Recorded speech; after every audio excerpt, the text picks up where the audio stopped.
mutu nyonso akufi ke balie na kindoki il y a comme un esclave monde il y a des familles qui ont des familles vendues. Les libota moko boy si bateka ngo génération moi ba mona bolamu ezate bimi eko bima en esprit bon molimo ngomi tina mai na kena mai boy na guti ba sirène bazo yemba bazo bina na papa na katikati ba sirène wana nde bakanga mabala ya bana ya papa wana. Nous tenions surtout à un problème. Il y a mari et femme de nuit. Le problème, il y a célibat prolongé. Le problème, la stérilité. Mais les Babylone, et où tu n'as pas de sirène. Donc, parce que, oui, mon lit, mon nom est représenté. Donc, tant que mon nom est dans Zamba, veut dire que ta vie est en Zamba. Mais nous tenions surtout à l'autre. En spiritualité, nous avons dit tant que l'autre est noto. Veut dire, même si tu es inconscient. Même si tu es inconscient, tant que l'autre est noto, que aux autres sont autres notés, veut dire au béni. Et le 7e jour, na koki saki, na montant na zo prier wana, tant na sisi ko sa mela boy. Ange moko nzamba yeko zonga. Avec na lobi, na obi miso awa. Na yeba ke bitumeko miso ko makasi. Ya ko sibir siko bitumba o eza physique. Veut dire na fana na ndaku boy, ba criminel ba koti. Ba ina photo na nga. Babino batindi biso to boma frère Michael. Donc ba solo nanga moko tellement naza esprit. Mama mona nga ezate. Donc na ba ko yamba tellement ba ka dire ebele. So na ba ka dire nazo yamba wana ezaka ka bato pe bazaka na ba problème ya ba sorcellerie pe ya makasi. Et dit on nazo ko ba problème na bango, veut dire nazo ko tumba so lisi fait. Soyez donc pour akoufer là pour na ba du Seigneur atteindre makila. Pourquoi? Pourquoi makila faut tanga pour masommer limite. Dieu aime les sangs. Satan a paix alimira makila. Et spécial Sunga orphelin. De soutenir orphelinat Vida. Nakata orphelinat Vida bolingonde vandi. Ndenge okanisi baye bazo telengana. Nzamba pambola yo. Orphelinat Vida nzambe atieli sonae awa. Eloko nyonso za nango. Yaka contacter orphelinat Vida. Misolo na yo okabola ngona banani. Orphelinat Vida. Ici ka bazo zo bana o baza orphelin et baza délaissé. Botana nzambe shalom biskanso bizwa mibino awa nazali na orphelinat Vida. Na yaki na bapashiko pona kotala penza si réellement si makambo to yo kaka mama Emily Seti Mainga existaka. Mais quand on est venu, on a trouvé que c'est vrai. Surtout ça, la livre souvenir et fondement. Même après la mort, même après le retour à Christ, il y a Misana Biso et témoigné Biso Liboso Nazam. Bien aimé, Total ONG Vida a organisé activité $1 pour nos orphelins. Orphelinat Vida eza train ezolokota ba orphelin botie essence pour ekoma la destination. Nzambe na lola mona bina pambola bina vraiment azongisa ya ebele. Comment na o nyonso bosalaki lelo toyesu na lisolo mosusu kosenga na bino ke tozweli bana esika ya monene, tozweli bana esika ya kitoko, tozofutela yango chaque mois. Bana na biso fo balia, bana na biso fo bakende classe, bana na biso fo balata, bana na biso fo baza propre. Nasepelaka na donner oyo bango bayoka mbongo na Nzambe et puis basalaka Nzambe asengi parce que c'est eloko Nzambe asengi na yebisa ki Nzambe tu m'as donné cette vision. Mais je ne vais pas travailler toute seule. Bah, bossa le cas, bah, provision est tout autour de moi. Nayango, Soki Olingi Osunga, Bengabiso. Na plus 1, 64, 75, 33, 43, 10. Topé, Bengibiso na plus 243, 97, 666, 66, 04. Shalom, c'est prophète Moïse Makoma, ministère Ozana. Mingi baloba qui était Seigneur Jésus qui sa sala kalisusuté, nenge abanda ki ko sala kala. Yango ngai pe na ibisaki ba oyo, ba tambola partout, ba luka ba délivrance, ba matana ba via ba kenda partout, ba délivrance simbate, boya et pas na Seigneur Jésus qui sende bokobika, ba tuana pe ba yaki pe ba leki ba délivrance, ba biki, bino moko bo tala ba témoignage. Nga frère na bino na kati ya Irlande nazali na ba blocage ba porte tout ezalaki fermé mais depuis na leki na délivrance na papa Moïse makambo tout efongwami na sombi dendaki ba pasi na nzoto esili changement ebele salami na ba aspect nyonso nzamba ozana azosala. Shalom shalom peuple de Dieu nga mama Jeannette en tout cas na belaki tension makasi na yokota na YouTube nakota na Ozana pasteur Moïse abondel pona bandeko les mêmes jours na keipa docteur nanga atalinga tension nyonso esili bilo nyonso bandasanga palpitation esili. Shalom peuple de Dieu, shalom mama Clémence na Paris naye ko témoigner moni na nzamba Ozana wa sai na bomo nanga nazali na problème mwana bane koloba te na bane kokende na orthophoniste donc badéclaraki mwana comme handicapé à oloba te na etango naye kolakisanga papa Moïse alekisi mwana délivrance lelo mwana nanga komiloba naye kotémoigner moni na nzambe ya bikamwa oyo asali na bomoi na ngai nazali na problème mokanda to areprese nazwaka barigi na baraison moko eza ta na sens te lelo nakomi mwasi esengo nazwi mokanda nazwi mpe mosala donc yango naye témoigner moni na nzambe ya Ozana asali na bomoi na nga tokanga na nzambe oyo nalobaki deja awa ezali terminus bosabone na papa Moïse Prophète TV na YouTube nazosela bino na moto.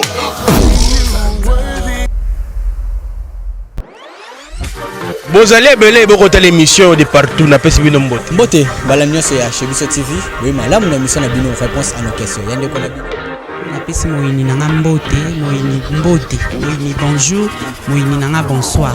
Bonjour la grande famille, très heureux de vous retrouver sur cette chaîne, la chaîne qui nous ressemble, Chebiso Télévision. Merci pour cette confiance et la fidélité na Chebiso Télévision. C'est grâce à vous que on est toujours là, on essaie toujours de faire mieux ce boulot grâce à vous parce que quand nous voyons vos commentaires, vos likes, vos suggestions, vos partages, ça nous fortifie, ça nous encourage encore de faire mieux ce boulot. Merci à tous nos abonnés, déjà plus de 152 000 abonnés. Bientôt là, on aura 153 000 abonnés. C'est pas facile, mais c'est grâce à vous. Merci pour cette confiance et la fidélité. La chaîne Kokaina Biso, Chebiso Télévision. Merci à toute l'équipe de Chebiso Télévision. Merci à vous. Et voilà, merci à tous mes partenaires. Vous êtes partout dans le monde. Je salue bientôt à Kinshasa. Maman Nongala Bile, Aminata, merci à toi. À la vue so match. Et merci aussi à Sœur Dorcas, bientôt elle sera avec nous ici à Kinshasa. Merci à Aristote Kitambala qui est déjà avec moi ici. Et je sais qu'après cette émission, il y aura Aristote Kitambala qui sera avec moi sur ces plateaux. On va essayer de parler sur Medley et Lombe. Merci de ta présence ici, partenaire de Brad Bumba. Lux Pereira devait être aujourd'hui ici à Kinshasa, sauf que la santé est un peu dérangée. J'ose croire, dès la semaine prochaine, il va prendre son vol pour Kinshasa. Merci aussi à Lux Pereira, l'homme à la barbe blanche, le partenaire, et sans oublier à Ferrand Foufou, Franck Mamba, ainsi qu'à Lévi Paye. Merci à vous, mes partenaires. Et je salue SKS, la femme à plusieurs noms, la femme au grand cœur, SKS, elle qui fait pleuvoir de l'argent comme de larmes. Et sans oublier la sœur chérie Drosilia Bala. Merci à toi, merci aussi à Madame Jessica Longonia et ainsi que la fondation Action Rap.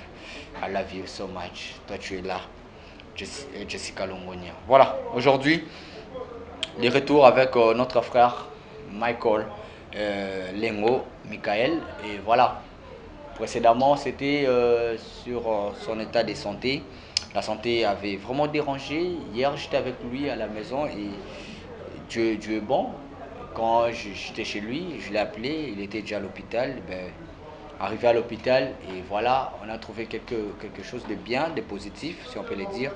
Il n'avait plus les yeux gonflés, il n'y avait plus de châssis. C'est ça on dit hein, en français, poti. Il n'avait plus ces trucs-là, mais sauf que les yeux sont toujours rouges. Alors je sais qu'après hôpital, il faut à sa discussion examen à Souka. Donc comme il avait dit spirituellement, il était déjà guéri, physiquement ça restait juste quelques soins. Et voilà, je ne sais pas, est-ce qu'il y a eu des gens qui l'ont aidé? Parce que chez moi, il n'y a eu aucune personne qui est passée me laissant quelque chose.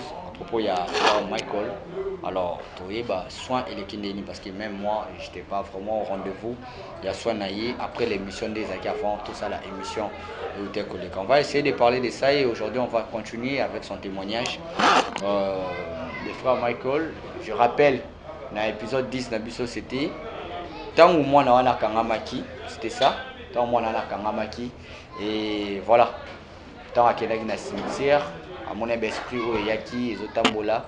Alors il devait délivrer d'abord cet enfant au papa na bango le baki azamakila na ote tika kokota bitumba ote. Et après l'histoire de la dame ou c'est un accident pour te azali pamboli na ye akutana na batu wana. Alors aujourd'hui c'est notre 11e partie et on va essayer de le faire mieux avec le frère Michael. Comme je l'ai dit, merci à toute l'équipe, merci à Chris derrière la caméra, Denige ainsi qu'à Eli à la réalisation. Voilà, merci à Thomas aussi d'être avec nous sur ce plateau. Je suis là avec frère Michael. Frère Michael, bonne. Oui, bien par la grâce de Dieu, ça va. Santé, ça va? Ouais, santé bien par la grâce. Ok. Le but est dans l'hôpital, à Monaki, j'étais même surpris à Monaki. Et voilà, il se faisait sur des acquittés, Kitty, il n'y a plus des châssis. Comment maintenant évolution à Michou? Ouais, tu as fait grâce, évolution à Michou. Ça évolue bien. Donc, je vois qu'il y a un peu de traitement, mais quelqu'un n'a pas de traitement. Donc, Dieu a fait grâce que le traitement est aussi là. Si c'est que cuire lobby, on a beaucoup. Donc, Michou, ça va quand même. Mais donc, ça juste que les gens pas médecin. Il faut une salle ça examen à Michou. Donc, il y a des problèmes ou quoi. Comment qui va qui là qui rôle là donc pour attaquer la maladie qui quoi Dieu a fait grâce bah il ici rouge ici donc voilà on vit par la grâce de Dieu. Mais est-ce qu'il y a eu parce que de mon côté hein, on a les qualités mais il y a eu des gens qui vont soutenir?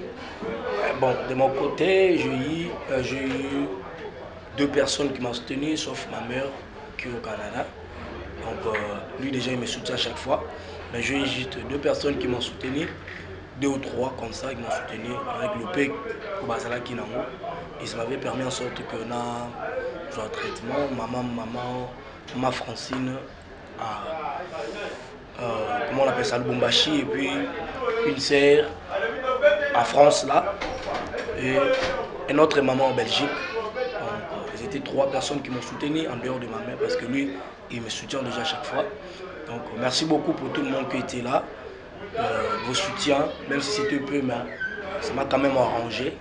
Donc que le ciel de Dieu vous bénisse. Donc, je suis vraiment reconnaissant en toutes choses. Voilà, très bien. Alors, on a parti à témoignage de Nabiso. Voilà, on a témoignage de Nabiso. Là maintenant, on va faire un moqué, on va faire témoignage.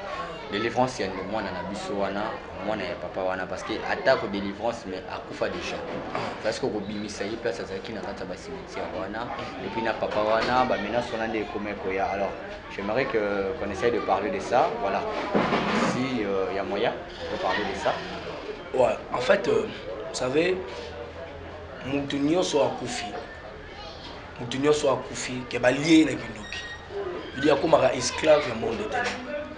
Donc, même Moutoua Koufa a un méritage de délivrance. Ça veut dire quoi? Ça veut dire Jésus-Christ est lorsqu'il est à Koufi, non pour le bateau, Baba qui est le Koulous, non pour le bateau Koufa.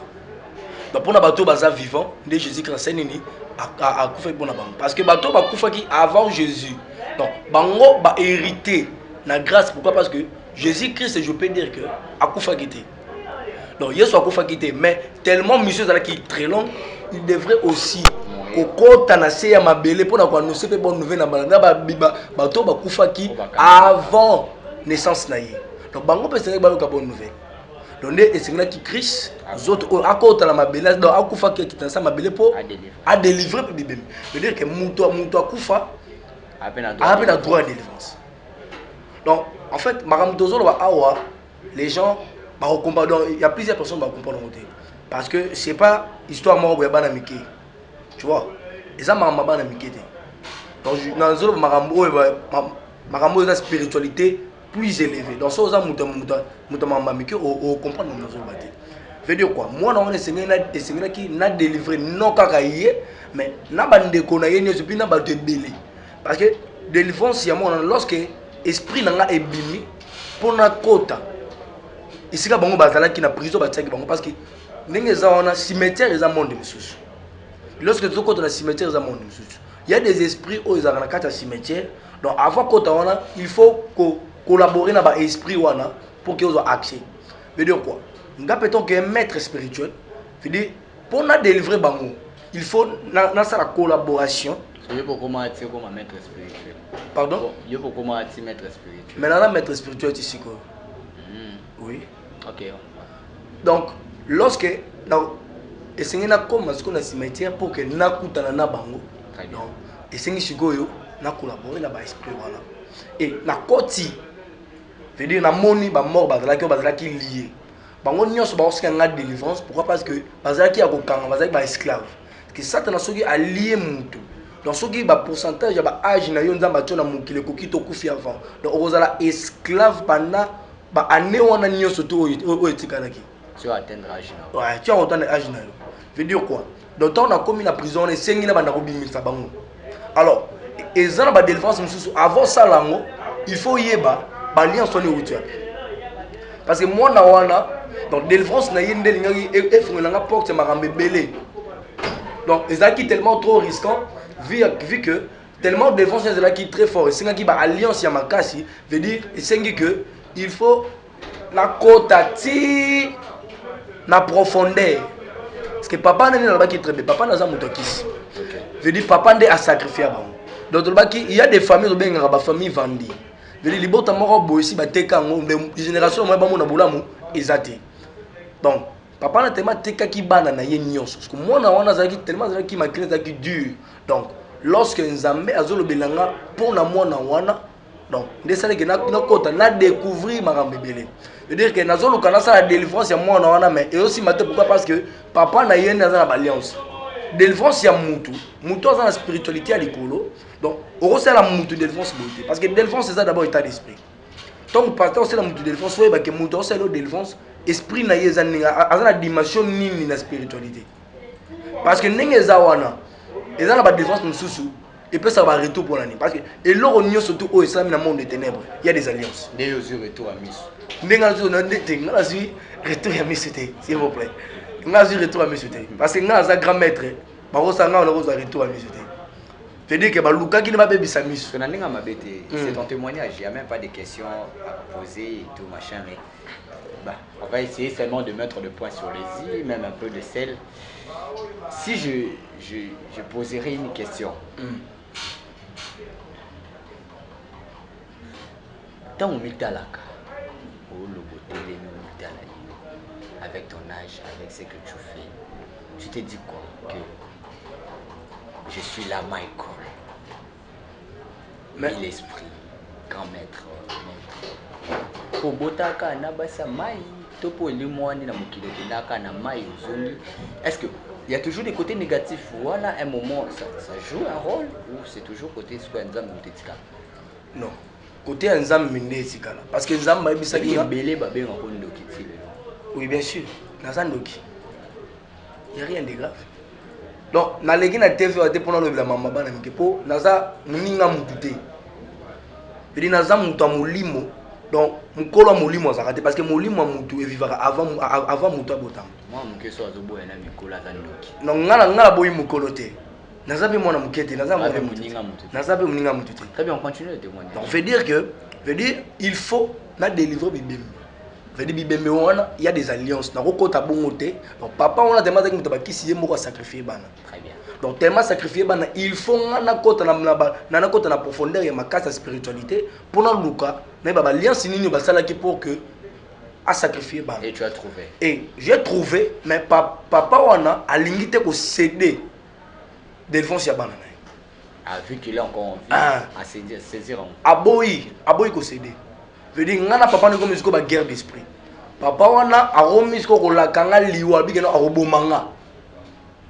Abido soke le koko ta marambo arobomanga. Alors la femme était où ça? Moi si naye azaka parce que moi si naye vu que amona déjà ba mystique ma classe mali ya sala donc aroma qui n'a peur de robenga nga souvent na ya de tomber au son téléphone parce que un jour tant na koma ki kuna ndeto na lato ko ba dernièrement tant na komi kuna moi senya bisinga lobi na sona na papa comme ça sona papa na benga yo mais papa ça na kata ndako nga na zo bima be papa na bimelinga na porte ay bisinga lobi yo soko miki ko kota marambo fona boma.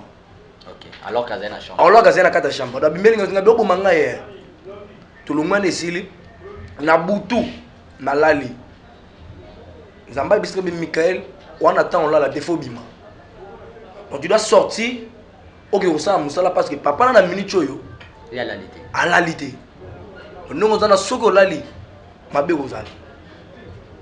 Na bimi. Et ko bima en esprit. Donc molimo na komi tina mai. Na kena mai boye. Na guti ba sirène. Bazo yemba. Bazo bina na papa na katikati. Ah. Na komi nga bime. Lo ni do simba. Na kinzamba besa be Michael. Omoni ba sirène wana. Baza batu oyo papa wana zo kamba zo diriger. Donc tellement papa na sorcellerie ya makasi. Donc yo po okota. O sera délivrance ya papa oyo. Il faut mettre ta spiritualité na yo. Puis Nathalie ngabi oh. C'est comme ça. Bon, ba sirène wana nde bakanga mabala ya bana ya papa wana. Parce que faut pas comprendre que mutunya surtout on aura problème. Il y a mari et femme de nuit. Donc problème il y a célibat prolongé. Problème à stérilité. Mais les Babylone rwanda et où t'auras pas de sirène. Donc ce sont des sirènes, on est ba géraka, Babylone rwanda nyo surtout. Mais les papa on a tellement bien qu'on gère ba sirène. Donc azo bana na nyo surtout akaba bango ba sirène. Les ngat ko singena ya wana donc na bana d'abord ko combattre d'abord ba sirène. Mais la bani ba combattre ba sirène, yo ki sirène moko no yo to yebi yo déjà. Ozalaka aw. Et puis obimaka na moko ya biso. Obotana yepe.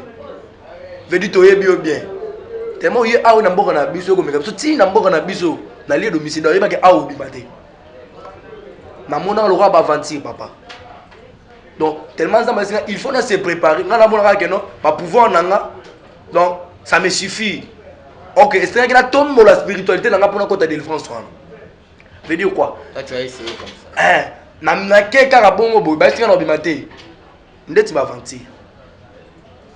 Et si quand nazala e bongo na zamba. Veut dire na kuna mona koto zamba, koto mai, ba sirène. Donc na zamba wana nazomona bato mituki simbi na bato moko ya mikuse me baza tala mitu. Baza nu. Baza nu. Basimbi babino loro yoko menacer biso ti na domicile na biso veut dire awa to bomayo. To bandiko bundana bango na bandiko bundana bango na bandiko bundana mon papa na sala molimo nanga e sala une semaine na lié wana. Donc nga awa na pongi na lali veut dire que mon esprit n'est pas. Une semaine wana zé ndoto. Écoutez très bien. Ndoto pe mimaba une semaine et mois. Écoutez. Dans le Bible. Nga na zolo bila maramba spiritualité. Moi tant na zolo ke molimo nanga bimi molimo muto magana ndoto te. Ndoto eza réalité à mutant mutaloti ndoto se retrouver quelque part veut dire eza vie na yonde za wana. Donc tant mutotolo ta ndoto ke azana zamba mutotolo ta ndoto ke azana cimetière ta ndoto ke azana le pont en famille veut dire la personne en question il n'est pas dans son état veut dire à perdre état na ye aza sur le lenga za la raté.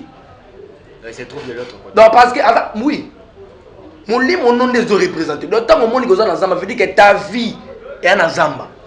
Donc au moins les gens na cimetière veut dire vie na za na kata cimetière oh tika no za elilingi ya pamba parce que mutu nyoso na butu abima. Donc kozala nokino bateke ko bima non mutu nyoso to za na spiritualité élevée abima na butu pe ala la raté parce que mutu moko to ko bisanga ke non donc soko lota raté wana ça va veut dire que vie na za ya okanga mamo lota.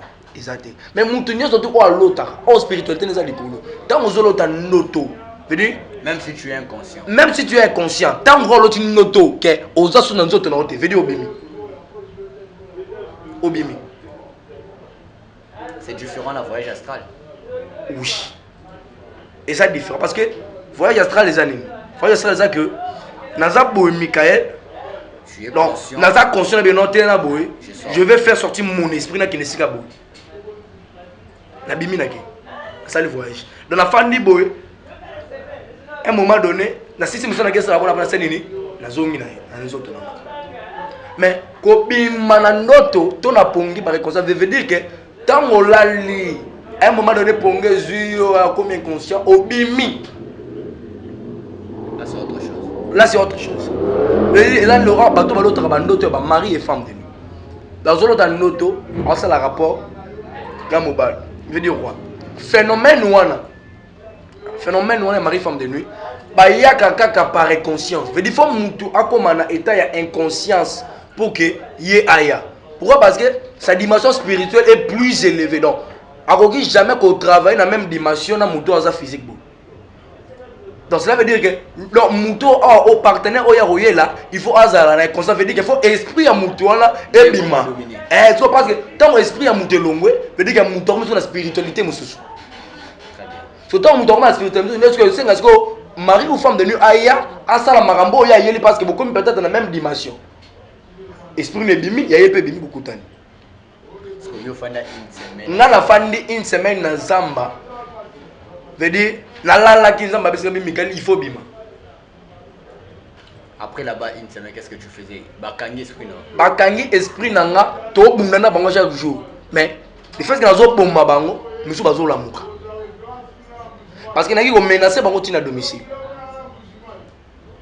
donc ba sirène wana na côté to bitumba ba sirène te na côté bitumba ya ba merata mikuse ba kisimbi wana na bunda na bango apona mona papa na bisinga lobi na ebisa ko za mona muke mina bisa ko za mona muke na usilisa yo omoni awo ko bino suto ko bana lelo vino tikali awa vino abe vino tikali awa na pekisho ko kota bitumba te e baza bana nga moko na teka ki bango nga mona sacrifice ki bango di tango yo zo luka ke obimisa pana nanga esika na teki bango nga na otiko kimete yo linga na kufa pour sauver bana wana pedi orobima so sute temo za teti za mwana mukeo kaka to za teti orobima to tikali ya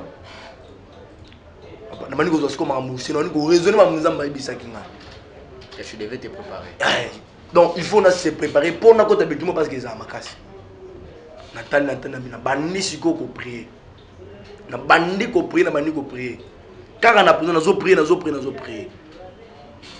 et le 7e jour na kokisaki na montant nazo prier wana tona na sisi ko sambela boy ange moko nzamba yeko zonga avec nga lobi na obimiso awa na yeba ke bitumbe ko misiko makasi bitumbe ko même physique pour ndongo zo bima awa parce que okotika la awa te parce que za na musala makasi ko sala na yeko bingana ka ko bimiso na pok yo moko sa nini okende mais yeba ke bitumbe ko makasi faut se préparer pour et comme même physique en journée à zunga tu baniko bimana abimisi ngai na ina tu na zunga ndoto na ngana sutuki donc j'étais conscient mamutu na ngina osala na bisika na zalaki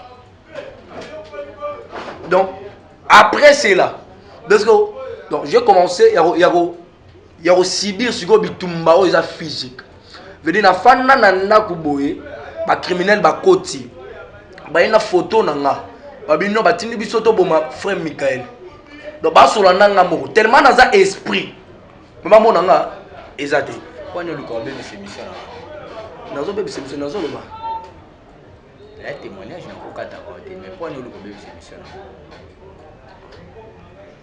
ce que ça témoignage c'est que je dois parler maman nga ça donc yo telemi nga na luka avec ta photo dans ma main oui na moniote ah c'est quand si sur le bozo katanga c'est ça tellement dans un esprit moi ba monanga ezate donc aya la kisinga photo de bi nazo luka frère Michael ala kisinga ta photo ne yeyo ba sula nanga mo nesi ko bi frère Michael cho bi marabu ba singa bi abiki ba tiens to boma so to so ki atunga to boma ba soli nanga moko ba bimi bo nga ba otanga bible je commençais à prier je commençais à prendre ma singa bi esilité bitumizaka makasi donc ba menace oyo on ozo yebaka ke na buto za na menace na moi boza na menace veut dire pour na yo temps libre pour peut sa société tu dois prier parce que ndenge oza wana makambo yo mona na monde à ténèbres tango bimi bango batika na kanda na parce que bayebi yo très bien oyebi ba histoire na bango nyonso parce que ofanda na mokonzi na bango alors il faut se préparer pour bunda alors ekoleka wana so mi pesi pasi yo mo na mi pesi pasi nga moko et na komi sikoyo na mutu moko boy vie na ngai komaka mabone donc faut na prier parce que choix exact il tellement nazaki mutu naza mutu bato bato bebe que non mutu oyo auti na Lucifer abikili donc na ba ko yamba tellement ba ka dire ebele so na ba ka dire nazo yamba wana ezaka bato pe bazaka na ba problème ya ba sorcellerie pe ya makasi et dit on nazo ko ba problème na bango et dit nazo ko tumba sur Lucifer donc ye moko boya bana ko elanga te vila to tinelanga bato donc na komi siko ko sibi bitumba même physique ba tindelinga na bato bazoya ba menacer nga amosa bandoki ba donc na bisa yo donc mutuma wa bimela nga kaka boye na vie na yeba ko tuté tu vois donc j'ai subi beaucoup de choses physiques beau après cela ekoleka et un jour maman na ekobenga ngalobi non papa aza gravement malade il faut ya osambela pona ye natali nabi nasambela pona papa avant d'arriver papa juste entre parenthèses l'état de l'enfant qui devait être délivré parce que yo kenek bitumba wana c'était juste pour délivrer l'enfant parce que dans mon tout cas tu voyais le sang de l'enfant qui tirait la voiture mais pas après. Bon, ok, cimetière, tu as vu l'enfant qui te demande d'être délivré. Ok, la maille, c'était juste pour ça. Bah maintenant, c'est comme un makasi au bangi na o tiki moi na tika la kuna. C'est bon, veut dire na bangité mais na stopper service à moi na wana pour bitumbeleki makasi donc veut dire je dois me préparer. Ah d'accord parce que il faut le zoom à niveau. Eh na madame ta dimension nga pona kota sikoyo na ngene ko bimisa ye. Ah wana tika gina. Once qu'on a stoppé parce que moni basi baleki na makasi baleki na makasi na niveau wana non mais toi you kaka mamozolo mais maman na lobi muta leki na makasi na lobi bo il est encore plus fort que toi non il y a pas un esprit qui est plus fort que moi papa je suis un ex-sataniste il y a pas un esprit qui est plus fort que moi papa je fais 7 ans avec Lucifer comme ça yo bisanga esprit leki na makasi quel esprit veut dire que Dieu m'a dit le combat est plus fort. Veut dire, tu dois te préparer d'abord. Okay. Veut dire quoi? Veut dire, tant le roi est plus fort. Donc, il y a bango baleki na makasi. Veut dire, mais bitu masko ko bunda tema bazda ebele. Bitu maneza makasi mais baleki na makasi. Veut dire que rose na pesa exemple. Yo moko na bana moko boy tout ça baza sa ya mike. Obeta mon papa bana mike non. Mais tema bazé ebele bitu makasi. Il faut se préparer au match à makasi. Mais oui. Pour les cabons à makasi. Dans les cadeaux, dans les cabons à makasi, on a se préparer pour na sili ça va parce que qu'on se préparer les alaki pourquoi? Ça qui d'abord pour na ko briser ba alliance papa. Bitumba ya spiritualité, ba kota rango bongote parce qu'il y a des alliances. Veut dire quoi? Tu stop. Non yoka. Na stop parce qu'il y avait des alliances. Oh yo, il faut papa wana. Après ça anima ko céder ba alliance. Après ça un code d'accès pour que na briser l'alliance, fait que na bimisa. Veut dire tellement na papa na pesingate, il faut na stopper kuna na que le score na combattre papa on a pona ko essayer pour na accès sur ngamoro na déverrouiller ba code nyonso tout pour na bimisa moi. Donc faut que stop. Faut na stop. Après maman yo benga. Maman benga le non, il faut oya osambela pona papa. Na fana pendant quelques minutes na bengi maman service on osala te. Papa pourquoi ngabi non? Non regardez. Nga papa limbisa kola na mampo asa kita saka mwana ngabite. Maman. Na sa mam na sentiment te. Na sibede. Na sa mam na sentiment te déjà na sibi mambo mingi papa on veut dire na boy service pourquoi parce que papa wana na malala zo bela po bika. Il faut molima mutu moko ela na se. Il faut remplacer. Maman kati téléphone. Abi mutu azaka ndoke bongo mutema te. Je peux poser une question, hein? Ouais. Vite fait.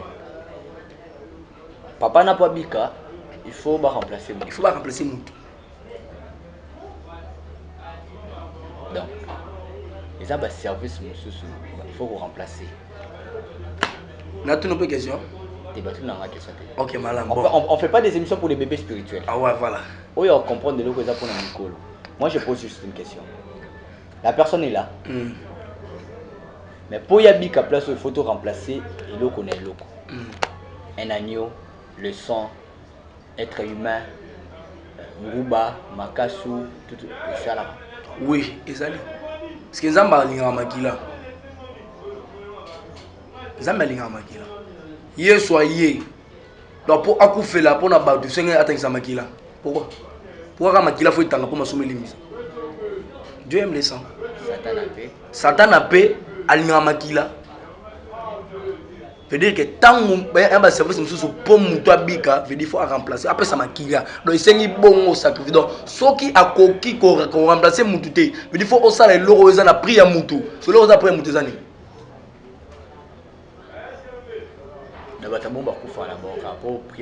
Eh, donc ce qu'on n'y m'a n'aurait bisa yo ne otosi au sali ninga sai musala. Donc nazanganga bona dana. Tu dois tina leganga na tebo kazina dana. Papa. Nzambe abenginga na musala na ye. Veut dire que nga nazanganga.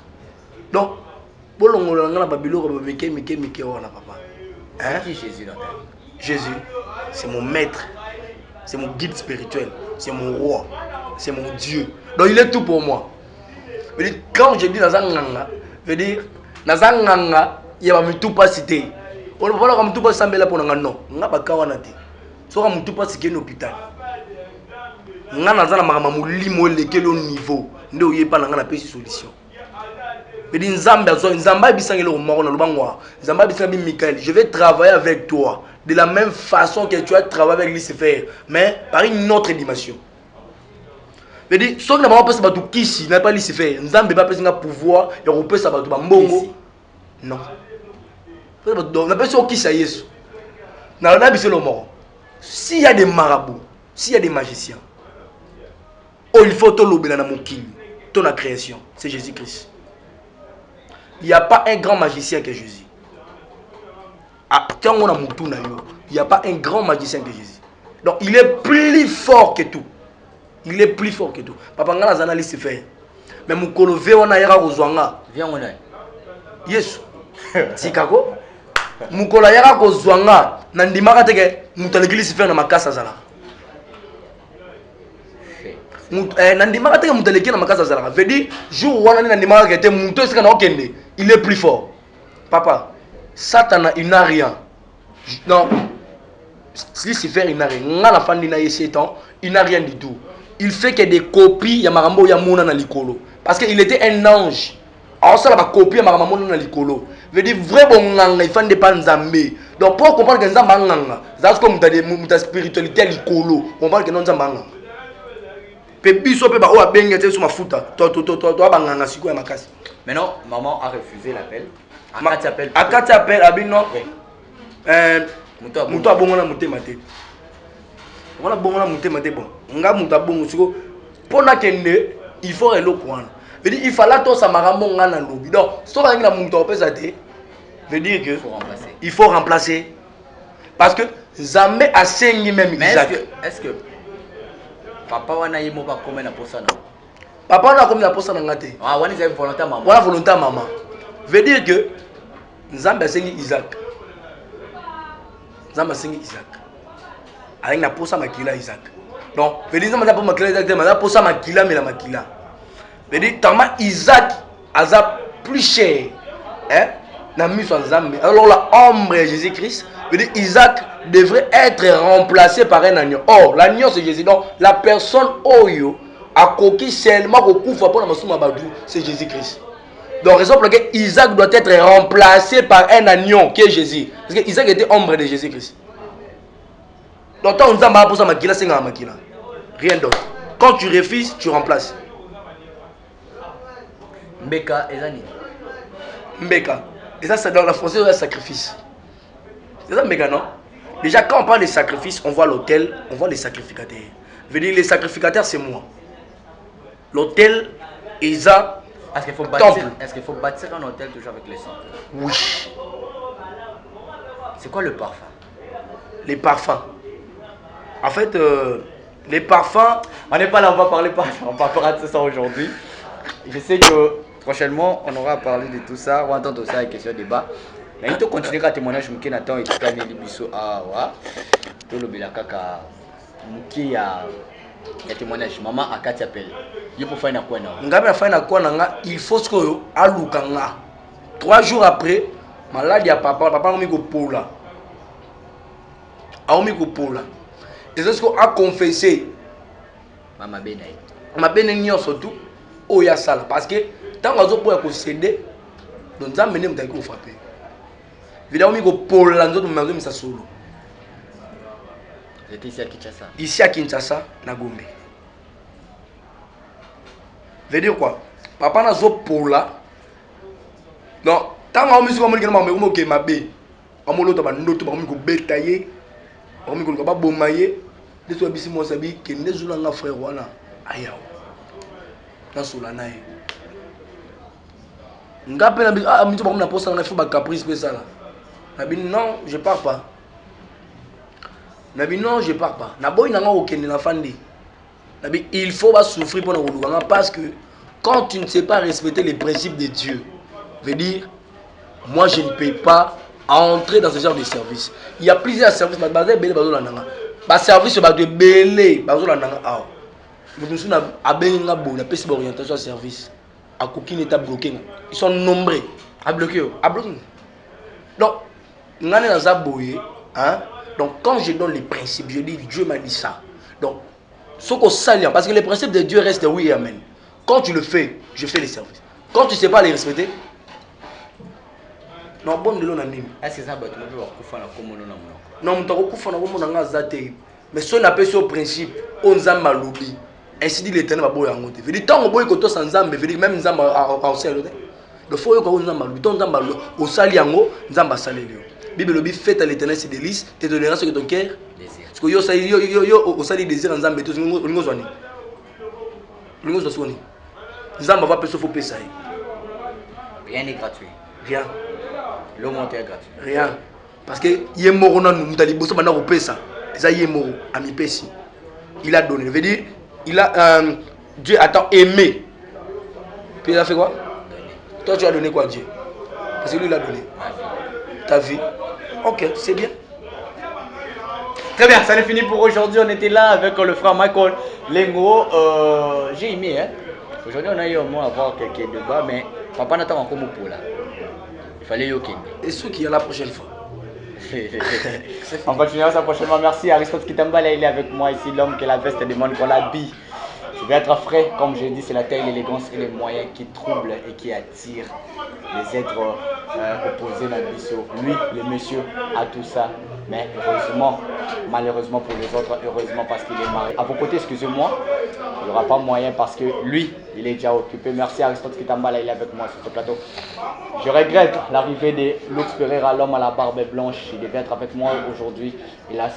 J'ose croire la semaine prochaine sera avec moi sur ce plateau. On aura parlé sur Medley et Lombe, notre single. Et puis aujourd'hui, on va essayer de parler de ça avec mon invité du jour. Alors, frère Michael, on a fini.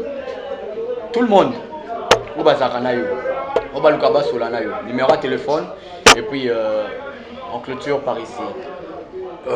Plus 243 081 055 1974. Plus 243 81 055 1974. Je dis mon numéro WhatsApp, appel, donc appelez-moi. Si c'est pour la première fois, écrit ou fait un audio, je vais répondre. Très bien, ça n'est fini pour aujourd'hui. On se retrouve prochainement pour un nouveau numéro. Si vous n'êtes pas encore abonné sur cette chaîne là, c'est écrit juste en haut, s'abonner, appuyer ou cliquer. Évidemment, il y aura une cloche qui va sortir là. Tu veux être la première à recevoir toutes notifications sur cette chaîne, la chaîne qui nous ressemble chez Chebuseo Télévision. Appuyez sur la cloche, vous ne raterez aucune notification sur cette chaîne. On se retrouve prochainement pour un nouveau numéro. Restez toujours connectés. Au revoir. Spécial Sunga orphelin. De soutenir orphelinat Vida. Nakata orphelinat Vida. Bolingonde Vandi. Ndenge okanisi baye bazo telengana. Nzamba pambola yo. Orphelinat Vida. Nzamba tieli sonae awa. Eloko nyonso za nango. Yaka contacter orphelinat Vida. Misolo na yo okabola ngona banani. orphelinat vida esika bazozwa bana oyo baza baorphelin mpe baza délaissé. Botana nzambe shalom bisika nyonso bizwa mibino awa nazali na orphelinat vida nayaki na bapashiko mpona kotala mpenza si réellement si makambo toyokaka ya mama Emily Seti Mainga existaka, mais quand on est venu on a trouvé que c'est vrai. Surtout ça la bolam livre souvenir et fondement. Même après la mort, même après le retour à Christ, il y a misana biso et témoigner biso liboso na nzambe. Bien aimé, total ONG Vida a organisé activité $1 pour nos orphelins. Orphelinat Vida eza train ezolokota ba orphelin botie essence pour ekoma la destination. Nzambe na lola mona bino pambola bino vraiment azongisa ya ebele. Comment na o nyonso bosalaki.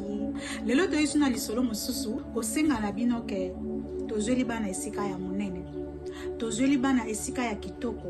Tozofutela yango chaque mois bana na biso fo balia, bana na biso fo bakende classe, bana na biso fo balata, bana na biso fo baza propre. Nasepelaka na donner oyo bango bayoka mbongo na nzambe et puis basalaka nzambe asengi parce que c'est eloko nzambe asengi na yebisa ki nzambe tu m'as donné cette vision. Mais je ne vais pas travailler toute seule. Bah, bossa le cas, bah, provision tout autour de moi.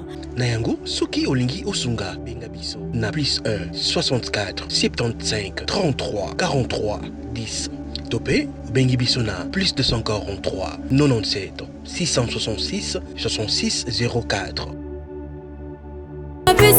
Shalom, c'est prophète Moïse Makoma, ministère Ozana. Mingi baloba qui était Seigneur Jésus qui sa sala kalisusu te nenge abanda ki ko sala kala. Yango ngai pe na ebisa ki ba oyo ba tambola partout, ba luka ba délivrance, ba matana ba via ba kenda partout, ba délivrance simbate boya et pas na Seigneur Jésus qui sende boko bika, ba tuana pe ba yaki pe ba leki ba délivrance, ba biki bino moko bo tala ba témoignage. Nga frère na bino na kati ya Irlande nazali na ba blocage ba porte tout ezalaki fermé, mais depuis na leki na délivrance na papa Moïse makambu tout efongwami nasombi dendaki ba pasi na nzoto esili changement ebele salami na ba aspect nyonso nzamba ozana azosala. Shalom shalom peuple de Dieu, nga mama Jeannette en tout cas na belaki tension makasi na yokota na YouTube na kotani na Ozana pasteur Moïse abondel pona bandeko les mêmes jours na keipa docteur nanga atali na tension esili bilonyo zibanda salanga palpitation esili.